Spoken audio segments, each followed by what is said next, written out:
ಗೆದ್ದಿರುವಂತ 15 ಶಾಸಕರುಗಳ ಮನೆ ಮುಂದೆ ಸಾಂಕೇತಿಕ ಧರಣಿಗಳನ್ನು ಹಮ್ಮಿಕೊಂಡಿದ್ದೀವಿ ಉತ್ತರ ಕರ್ನಾಟಕದ ವಾಲ್ಮೀಕಿ ನಾಯಕರ ಸಮಾಜದ ವತಿಯಿಂದ.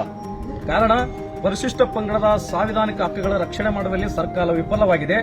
ಹಾಗೆ ಪರಿಶಿಷ್ಟ ಪಂಗಡದ ಹೆಸರಿನಲ್ಲಿ ನಕಲಿ ಜಾತಿ ಪ್ರಮಾಣ ಪತ್ರಗಳು ಹಿಂದುಳಿದ ಪ್ರವರ್ಗ 1ರಲ್ಲಿ ಬರತಕ್ಕಂತ ಕೋಲಿ ಕಬ್ಬಲಿಗ ಸಮಾಜದವರು ನಕಲಿ ಜಾತಿ ಪ್ರಮಾಣ ಪತ್ರ 2.5 ಲಕ್ಷ ಈ ರಾಜ್ಯದಲ್ಲಿ ಪಡೆದಿದ್ದಾರೆ. ಅದನ್ನು ಇವತ್ತ ರಾಜ್ಯ ಸರ್ಕಾರ ತಡೆಗಟ್ಟುವಲ್ಲಿ ವಿಫಲರಾಗಿದ್ದಾರೆ.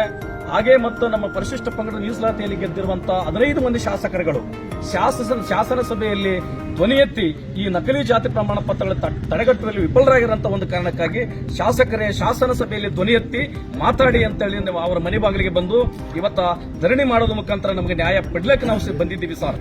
ಈಗಾಗಲೇ ನಾವು ಅನೇಕ ಎಲ್ಲಾ ಶಾಸಕರ ಮನೆ ಮುಂದೆ ಧರಣಿ ಮಾಡಿ ಅವರಿಗೆ ಈಗಾಗಲೇ ಹೇಳಿದ್ದೀವಿ. ಪರಿಶಿಷ್ಟ ಪಂಗಡದ ಸಾಂವಿಧಾನಿಕ ಹಕ್ಕುಗಳಲ್ಲಿ ಈ ಪರಿಶಿಷ್ಟ ಪಂಗಡದ ಕಲ್ಯಾಣ ಇಲಾಖೆ ಇರತಕ್ಕಂಥ 11,000 ಕೋಟಿ ರೂಪಾಯಿ ಇವತ್ತು ಗ್ಯಾರಂಟಿ ಉಪಯೋಗಿಸಿಕೊಂಡು ಇವತ್ತು ನಮ್ಮ ಮಕ್ಕಳಿಗೆ, ಪರಿಶಿಷ್ಟ ಪಂಗಡದ ಮಕ್ಕಳಿಗೆ ಇವತ್ತು ಸ್ಕಾಲರ್ಶಿಪ್ ಇಲ್ಲ, ಪ್ರೈಸ್ ಮನಿ ಇಲ್ಲ, ಆಮೇಲೆ ಯೂನಿವರ್ಸಿಟಿಗಳಿಗೆ ಓದ್ತಕ್ಕಂಥ ವಿದ್ಯಾರ್ಥಿಗಳಿಗೆ ಮಾಸಿಕ ವೇತನಗಳಿಲ್ಲ, ಹಾಗೆ ಮತ್ತೆ ಉನ್ನತ ಶಿಕ್ಷಣದಲ್ಲಿ ಓದ್ತಕ್ಕಂಥ ಮಕ್ಕಳಿಗೆ ಸಹಾಯಧನಗಳಿಲ್ಲ, ಇವೆಲ್ಲ ನಿಂತೋಗಿವೆ.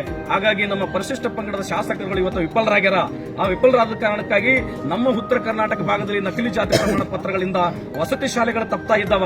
ಆಮೇಲೆ ಉನ್ನತ ಶಿಕ್ಷಣದಲ್ಲಿ ಇರತಕ್ಕಂಥ MBBS ಸೀಟ್ಗಳು, ಕೃಷಿ ಸೀಟುಗಳು, ಇಂಜಿನಿಯರಿಂಗ್ ಸೀಟುಗಳು ಮತ್ತು ಅದಲ್ಲದೆ ವೆಟರ್ನರಿ ಸೀಟುಗಳು ಎಲ್ಲ ತಪ್ಪಿ ಹೋಗ್ತಾ ಇದ್ದಾವೆ. ಹಾಗಾಗಿ ಇದನ್ನ ತಕ್ಷಣವೇ ತಡೆಗಟ್ಟಬೇಕಂತೇಳಿ ನಮ್ಮ ಶಾಸಕರಿಗೆ ಮನವರಿಕೆ ಮಾಡ್ಲಿಕ್ಕೆ ನಾವು ಬಂದಿದ್ವಿ. ಶಾಸಕರು ಬರುವಂತ ಬಜೆಟ್ ನಲ್ಲಿ ಧ್ವನಿ ಎತ್ತಬೇಕು. ಒಂದು ವೇಳೆ ಧ್ವನಿ ಎತ್ತದಿದ್ರೆ ಪುನಃ ಅವರ ಮನೆ ಬಾಗಿಲಿಗೆ ಒಂದು ಜೈಲ್ ಬರೋ ಕಾರ್ಯಕ್ರಮ ನಮ್ಮ ವಾಲ್ಮೀಕಿ ನಾಯಕ ಸಮಾಜ ಮತ್ತು ಅಲ್ಲದೆ ಪರಿಶಿಷ್ಟ ಪಂಗಡದ 51 ಸೂಕ್ಷ್ಮ ಅತಿಸೂಕ್ಷ್ಮ ಜಾತಿಗಳು ಒಗ್ಗಟ್ಟಿನಿಂದ ಆಗ್ರಹಿಸ್ತೀವಿ. ಅದನ್ನು ಬಜೆಟ್ ನಲ್ಲಿ ಮಾತಾಡಬೇಕಂತೇಳಿ ನಾವು ಒಕ್ಕಲಿನಿಂದ ಆಗ್ರಹಿಸ್ತಾ ಇದ್ದೀವಿ. ನಮ್ಮ ಹೆಸರು ಮರಪ್ಪ ನಾಯಕ ಮಗ್ದಂಪುರ್ ಅಂತೇಳಿ, ನಾನು ಉತ್ತರ ಕರ್ನಾಟಕದ ವಾಲ್ಮೀಕಿ ನಾಯಕ ಸಮಾಜದ ಅಧ್ಯಕ್ಷರು.